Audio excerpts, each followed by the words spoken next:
right, let's get this started real quick, and we're gonna start. We're going to start in Major League Baseball for the quick hits for the week of October 31st. And let's start with the biggest news in baseball. The Dodgers defeated the Tampa Bay Rays to win the World Series in 6 games. Their first World Series since 1988, the iconic, legendary Kirk Gibson home run that we've seen played in highlights year after year after year was their last World Series. It is their 7th overall World Series.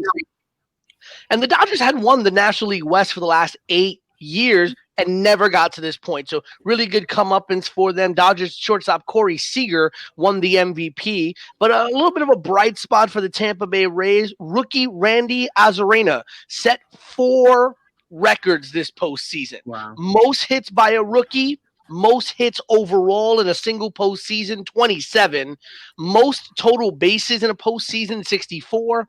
And the most home runs in a single postseason with 10. He was in a 4-way tie after Game 4 with Barry Bonds, Carlos Beltran, Nelson Cruz. Each one of them had only hit 8 home runs in a single postseason. He hit a home run in Game 5 and in Game 6 to take that record to 10 in a postseason. He also tied the record for extra base hits in a postseason, tied with David Freese for 14. A little bit of sad news coming out of the World Series, though. Third baseman Justin Turner of the Dodgers. I don't know if you heard about this, but he had received a positive COVID test, and Major League Baseball decided to do a double check because they'd gotten a lot of false positives in COVID checks this year. So they sent out another sample, and they get the message back. He did test positive. So they pull him in the 7th inning of Game 6. They pull him out of the game and take him out. Dodgers win the World Series, but Justin Turner was on the field celebrating with the team and even have pictures of him maskless on the field around players and teammates and family and news reporters and sportscasters that are out there. So a lot of negativity surrounding what Justin Turner did. Nothing coming from Major League Baseball yet about what, if any, punishment there will be. In some other news for Major League Baseball, the Mets finally have a new owner.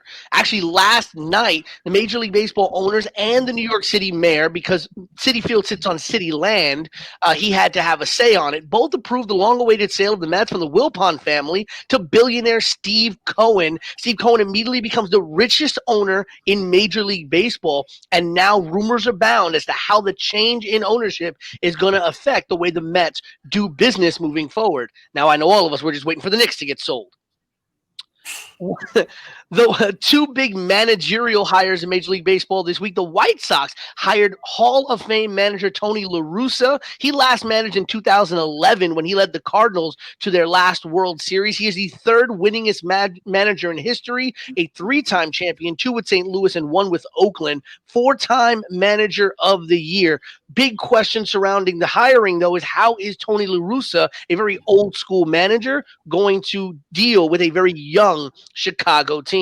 And A.J. Hinch, yep, you heard that right, A.J. Hinch, the former manager of the Houston Astros, the manager who was fired for the sign-stealing scandal in the World Series, has been hired at the end of his 1-year suspension with the Detroit Tigers, who apparently made a phone call to him a half an hour after the World Series ended, has been hired by the Detroit Tigers. He managed the Astros for 5 seasons, and they had a winning record and went to the playoffs every single one of those seasons. Obviously, won the 2017 World Series. Mind you, the Houston Astros had not been above 500 for the 8 previous seasons before A.J. Hinch took over. Going to the NFL really quickly, New York Giants starting offensive lineman Will Hernandez tested positive for COVID-19 this past week. 8 other players and 2 coaches told to stay home in quarantine due to possible exposure. John Ross, the Bengals 2017 first-round wide receiver draft pick, has not played in 4 of the last 5 games and has publicly requested a trade, has told Cincy to trade him if they aren't going to play him. He has been a healthy scratch. Packers apparently interested in Texans wide receiver Will Fuller as the NFL trading deadline is fast approaching. And interesting news out of the NFL. A stat correction. So if any of us have played fantasy, we all play weekly fantasy, but we all know, like with all these things, the daily fantasy. There was a stat correction in last Sunday's Bears-Rams game that cost a daily fantasy player a $1 million prize. He was originally credited a sack, and it was changed to a 3-yard tackle for a loss. And instead of winning a $1 million grand prize, he only won $3,000. I'd be pissed. Quickly running through some basketball news on Quick Hits. The University of Arizona was hit with 9 allegations of misconduct this week, including 5 level 1 allegations, which are the most serious in the NCAA's system. This is following a multi-year investigation into the basketball program. They're the 8th university to receive a notice of allegations. Only Oklahoma State has been hit with sanctions, which was a 3-year probation and ban from the postseason. They only received 1 level 1. So with 9 going to Arizona, I wonder how this is going to affect them. Apparently, the Knicks have somebody on the radar for their second first-round pick this year. Kira Lewis, the 6'3" guard from Alabama, apparently on the Knicks' radar. They had dinner with him this past week. And the Minnesota Timberwolves actually had a meeting with LaMelo Ball, possible number 1 overall pick. The NBA fears that delaying the start of the 2021 season until January, we spoke last week about how they're thinking about a possible Christmas start. They feel that delaying it until January could cause anywhere between $500 million to an extra $1 billion in lost revenue. This is on top of the $4 billion of projected revenue loss already if fans are not allowed back in buildings. The NBA Players Association seems to be very, very strongly against starting in Christmas. To wrap up our quick hits, it is.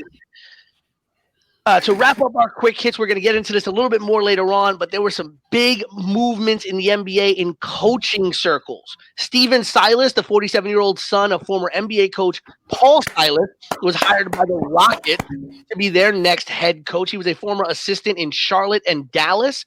Apparently, the Rockets are targeting veteran assistant coaches to build his bench. They're looking at Nate McMillan and Jeff Hornacek as possible assistant coaches there. Speaking of assistant coaches, Mike D'Antoni and Amy Udoka.